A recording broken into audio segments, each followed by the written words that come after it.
Yes, welcome back guys to my channel Anita Kamal channel. जय श्री कृष्णा, जय श्री राधे। जैसे मैंने पहले बताया था कि हमने 10th की ग्रामर ली हुई है, तो उसमें हमने अलंकार और वाच्य करवा दिए थे। तो आज जो तीसरा टॉपिक है वो है वाक्य, जो मैं ले रही हूँ। तो वाक्य, सबसे पहले तो हमें ये समझना है कि वाक्य कहते किसे हैं। और वाक्य समझने से पहले मैं थोड़ा सा स्टार्टिंग से लूँगी कि सबसे पहले होते हैं वर्ण। वह छोटी से छोटी ध्वनि जिसके टुकड़े नहीं कर सकते वर्ण कहलाता है। फिर वर्णों का जो व्यवस्थित समूह होता है उसे हम शब्द कहते हैं। अब जैसे वर्ण है क ख ग, और अगर हमने इसे मिला दिया कमला कमल, तो क्या बन गया? ये हमारा शब्द। और वाक्य शब्दों का व्यवस्थित समूह, उसे हम वाक्य कहते हैं। जैसे यहाँ है वह शब्द समूह जिससे पूरी बात समझ में आ जाए वाक्य कहलाता है। अर्थात सार्थक शब्दों का व्यवस्थित समूह जिससे अपेक्षित अर्थ प्रकट हो वाक्य कहलाता है। अपेक्षित अर्थ का मतलब है कि जो हमें समझ में आ जाए। अगर अब हम वाक्य लेते हैं शब्द में कि राजधानी, भारत है, दिल्ली, ये उलट पुलट लेते हैं, हमारे शब्द तो हैं लेकिन हमें अपेक्षित अर्थ नहीं पता चला। अगर हम सीधा कहते हैं कि दिल्ली भारत की राजधानी है, तो हमें इसका अपेक्षित अर्थ पता चला, तो वो हमारा एक वाक्य कहलाता है। अर्थात जैसे मैंने पहले बताया कि सार्थक शब्दों का व्यवस्थित समूह जिससे अपेक्षित अर्थ प्रकट होता है वाक्य कहलाता है। तो हमारे 10वीं की कक्षा में जो है, वैसे तो हमारे ये रचना वाले ये जो वाक्य है कई प्रकार के हैं, लेकिन हमने अर्थ की दृष्टि से है, रचना के आधार से है। जो 10th में आने हैं वो हमारे आने हैं रचना के आधार पर वाक्य। रचना के आधार पर जो वाक्य हैं वो 3 तरह के हैं। पहला है सरल वाक्य, दूसरा है संयुक्त वाक्य, और तीसरा है मिश्र या मिश्रित वाक्य। तो वाक्य मैंने बताए 3 तरह के हैं, सरल, संयुक्त और मिश्रित वाक्य।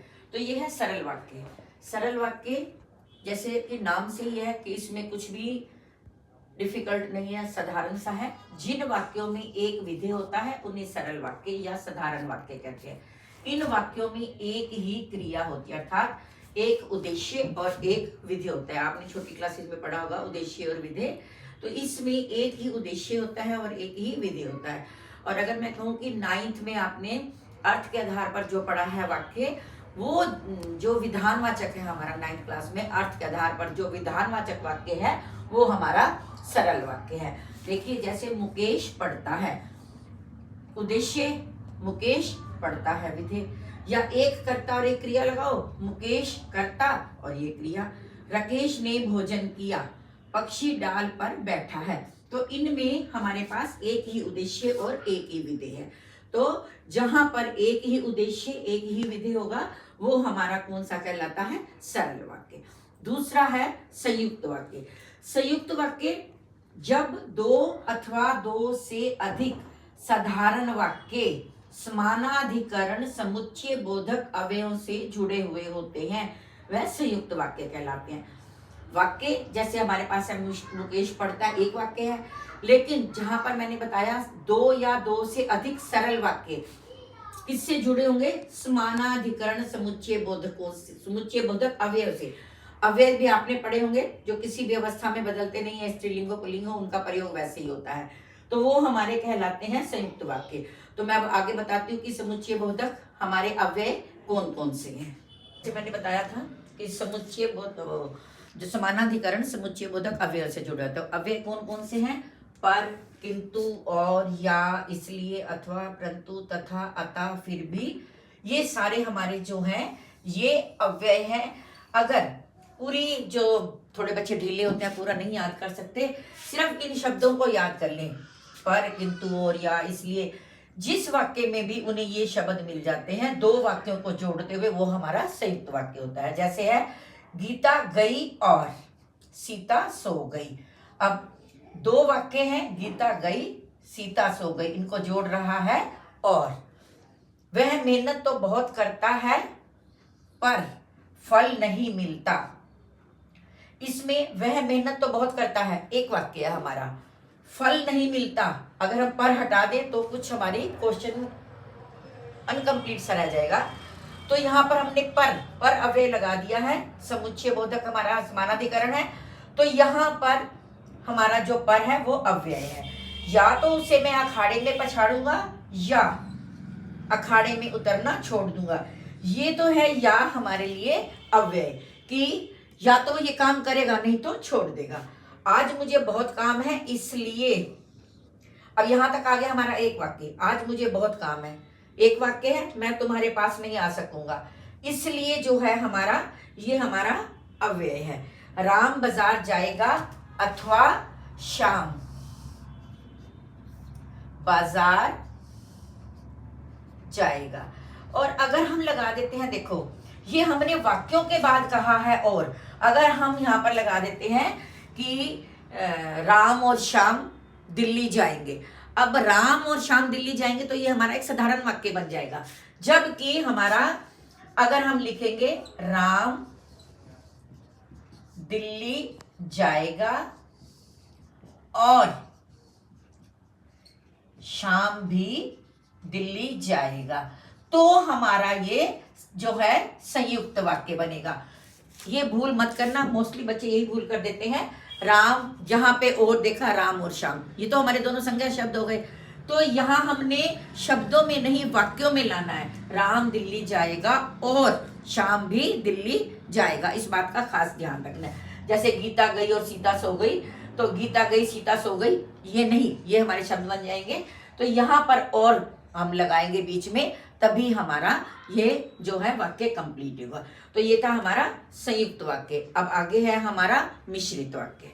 तीसरा है हमारे आगे मिश्रित या मिश्र वाक्य, जिसमें एक सरल वाक्य के अतिरिक्त उसके अधीन कई अन्य वाक्य हों। मतलब एक हमारा सरल वाक्य जो मुख्य वाक्य होगा वो सरल होगा, और उसके साथ उस पर कई अन्य जो वाक्य होंगे वो आश्रित होंगे।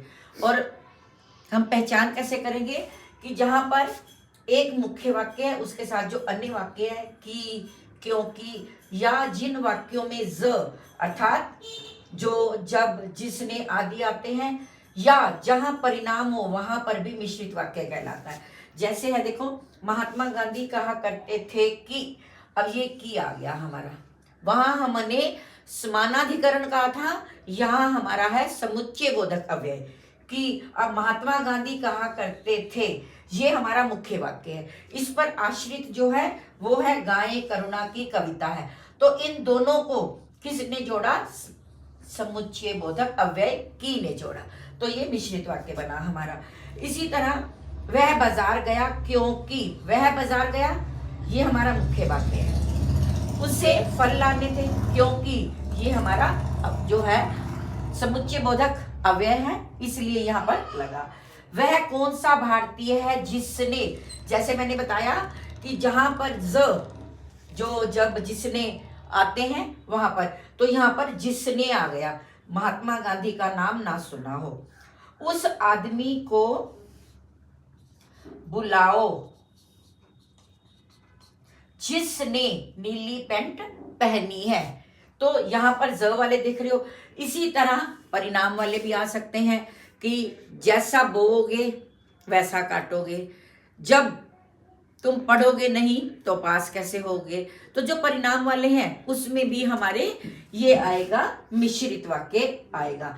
ये याद करना है, ज वाले वाक्य, परिणाम वाले वाक्य और हमारे समुच्चय बोधक जो अव्यय हैं उनके साथ आएगा।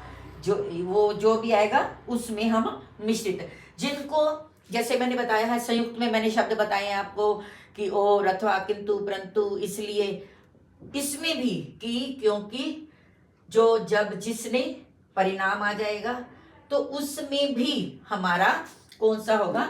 जैसे हमारा आप 9th में संकेतवाचक किया था आपने, शायद संकेत में हमने किया था शायद, लेकिन संदेह में किया था ना हमने कि जब बारिश होगी तो फसल अच्छी होगी, तो उसमें भी हमारे ये जो है मिश्रित वाक्य गिना जाएगा।